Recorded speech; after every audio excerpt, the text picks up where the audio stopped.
Okay, we had a bit of a technical problem, so 2 parts. Wasn't intending 2 parts originally. Hi all. Just to recap, the game we were looking at from before was Yang Yu 2668 against Magnus Carlsen playing black, and Magnus played e5 to e4, and we had a Scotch game because white played d4 here. Magnus had taken the pawn on d4 and plays an immediate queen f6, slightly rarer move here than bishop c5 is the usual move, or knight f6, or even bishop b4 check. So we have queen f6, the knight moves back, queen g6 putting pressure on g2, f3, bishop d6. White is not too concerned about this threat at the moment because there's always knight d5 at the moment, knight d5. So let's put on Kibitzer here. So here, just to recap on this, if bishop takes, white is actually doing well in this variation because of the knight d5 move. That's something to bear in mind. Where white now actually threatens bishop f4. It's going to be quite uncomfortable for black. So knight ge7 was played, and we see bishop e3. Now the pawn was taken, and it just leads to a sharp game. Queen d2, check, and let's get to the position we had before in the previous session. So quite an involved game, this one. Queen f7, tucking the queen away. Just getting to the position we had, where Magnus was starting to attack these pawns on the king side. Things had simplified, and we have this position. So queen h4 was played. It introduces bishop f3 as a threat to try and get this g pawn.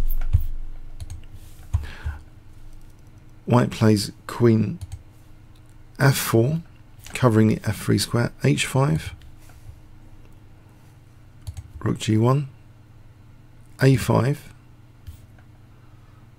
queen g3. So queens come off, and this endgame is better for black. Technically, it seems that the f5 pawn in particular is a problem. The king now tries to get over there systematically. First we have this b4 being played though on this side, the queen side. Now the king starts to get in here, threatening king f4 now. We see rook g6, rook e7, king d3, king f4, very aggressive king, bishop e8, asking the rook where it's going. The king is actually putting a lot of pressure now on white, so this is winning the f5 pawn at least. So check, king takes f5, rook takes g7. Now Magnus plays rook e4 check, and this is a massive advantage because he's going to just take this guy soon. But first, even better than taking is to play the check here to safeguard the pawn. And here white resigned, so this put Magnus in a very good position now in this tournament at this point. Let's load the next game. So Magnus Carlsen playing white against Grizchuk. He played d4. Let's flip the board. Grizchuk played his King's Indian defense. He's quite a major exponent of the King's Indian defense. We have a Simish variation. Bishop e3, a6, knight ge2, c6, and now, okay, black usually is playing for b5 here. White plays c5, so kind of preventing that, making that unattractive. c5 here, small advantage to white. b5 anyway. c takes. That's better than, or no, actually this is quite kind of light as well. C takes could have been played. The game suggests this is okay for white. This position is quite comfortable as well. But Magnus chose c takes d6. So after now e takes, we have knight f4. Let's just refresh something over here.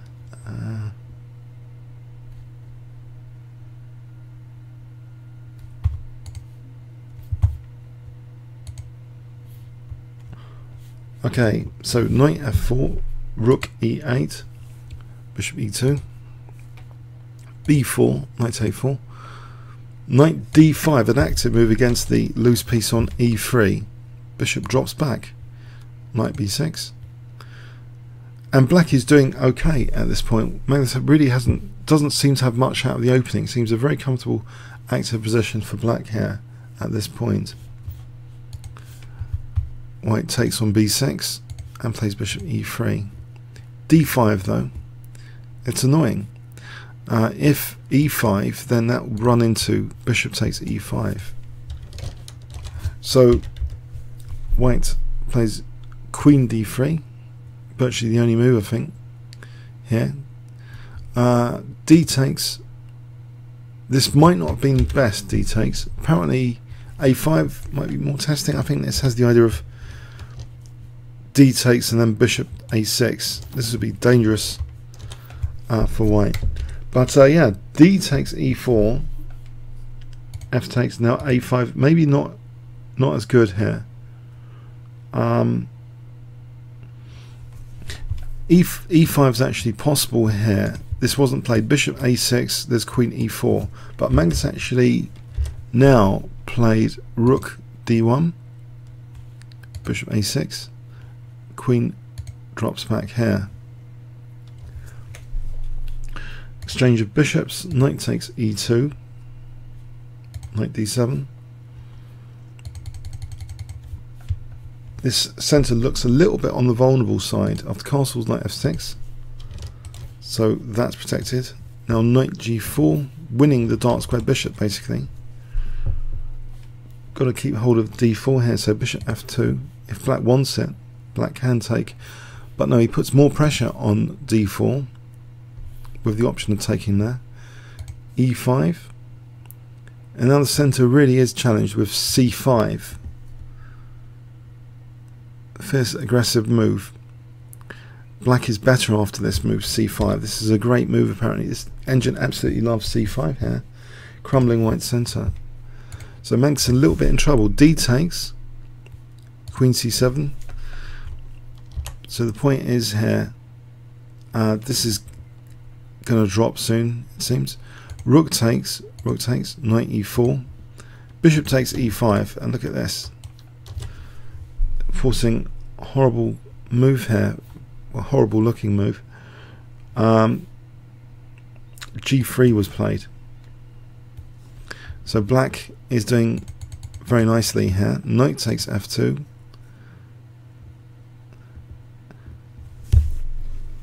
If rook takes f2, then it runs into bishop d4. So the horrible move to have played knight takes is not played either, because in this position I think queen c6 looks very good. It's very uncomfortable for what white can do here. So actually king takes was played, believe it or not, after queen c6. Still looks pretty grim. Rook e1, check here. f5, the knight drops back. Now bishop takes c5. So black a pawn up. Great position. Magnus has to use all his skills now to try and claw back here. He plays rook e5, check, check, bishop d4. Okay, rook takes a5.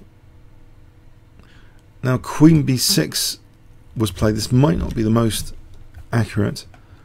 Apparently in this position queen d7 is quite good. looks to introduce some dangerous possibilities. But okay, so queen b6, queen c4 check, rook b5, queen d6, oh sorry, queen f6. Now here, actually white somehow in the last few moves from black's inaccuracy, white is now technically doing okay. Even with this king on h3, this is actually white doing okay. He's now equal at move 39. So Gristrup plays g5 and we have rook d5. So with the rooks coming off now, this actually seems almost comfortable for white, almost. King g7, knight takes b4, bishop takes, a4, so a passed pawn to look forward to, f4, king goes back, protecting against f3 as well, bishop c3, knight d3, and white is better now. White is actually better, so the queen sits very nicely centrally, and we've got the passed pawn to look forward to. So f takes, h takes, queen e7. In advance of the check, we have knight f2, queen e5. White now plays queen f3, preserving the idea of knight g4, which could be quite useful. Bishop d4, check, check. Now knight e4 actually, so the knight is quite well centralized. a5, pushing the passed pawn. If queen takes a5 here, that drops the bishop, I think, to queen d7, loose piece of that. So h4, g4. So it's nice that Magnus had a merge with that passed pawn. He's very, very dangerous with his outside queenside passed pawns. Bishop e3, check, check, getting the queens off. So this is looking as though the knight can be really useful to assist here. a6, knight b5. It's going to be winning the bishop if he wants. But first, even more accurate, stopping the king coming to f4 first. Otherwise, I think there's only... no, actually, even this wins. This wasn't played, but even this is okay because of king h3. So white's winning here now. Magnus played king f3 though, to be on the safe side. Now he wins that bishop. He's just totally winning. If h3 hit, well, black resigned now and move 61. If h3, king g3, and then what? What does black do? White can just take this and come here, and that's going to be winning easily. So a very, very difficult game. It seems Gristrup was totally mashing Magnus in this game, actually, objectively, from a technical point of view. Forcing this g3, it's grim. King takes f2, it is grim as it looks, but there was a point here where some accuracy was needed. I'll just pinpoint that again. It was in this position where queen b6 looks attractive, I guess, but then there was the check and then the rook b5. So this check is actually pivotal for rook b5, you know, to handle the double attack. So this was a turning point. Now if instead of that lucrative queen b6, queen d7, let's just explore this again. Queen d7, for example. Okay, so this is like one of the best engine moves. Queen d7. Say we go queen d2, check here, check. Slightly different here now. F takes, check. The king is kind of exposed.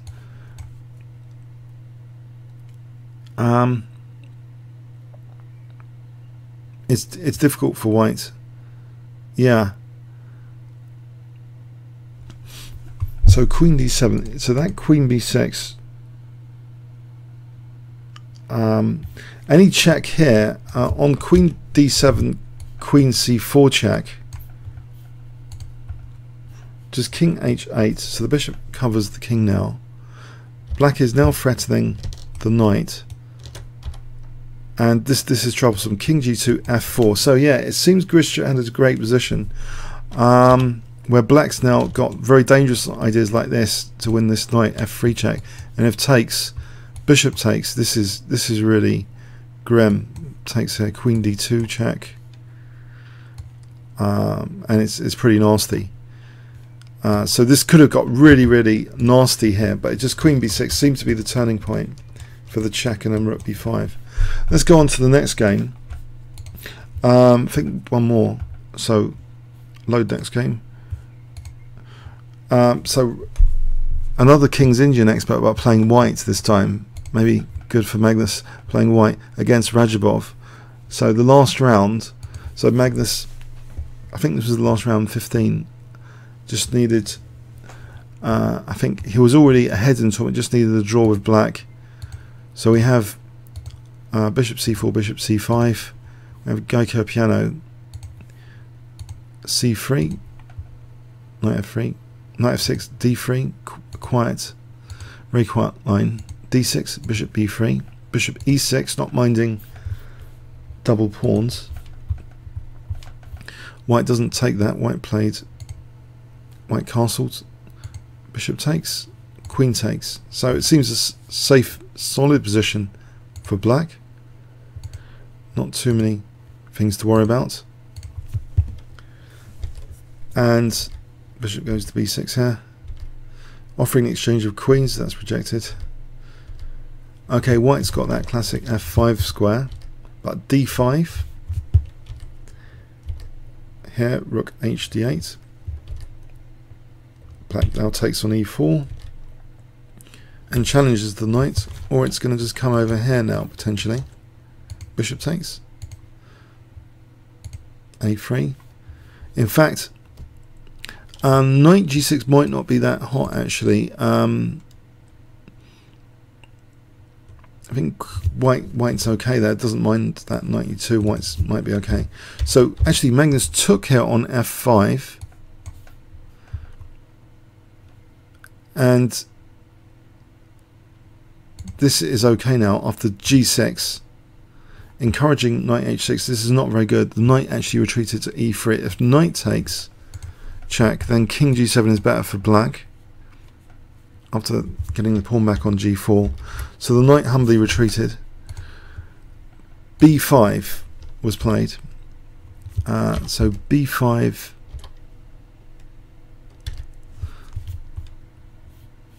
maybe after rook ed1, c6.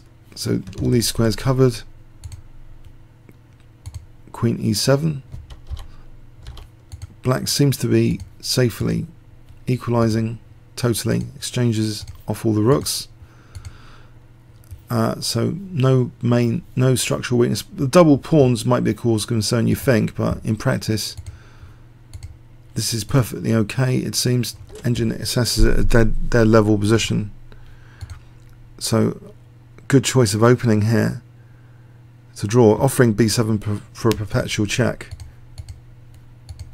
So perpetual check secures the tournament victory. So with this final game, Magnus won the FIDE World Rapid Championship played in Dubai.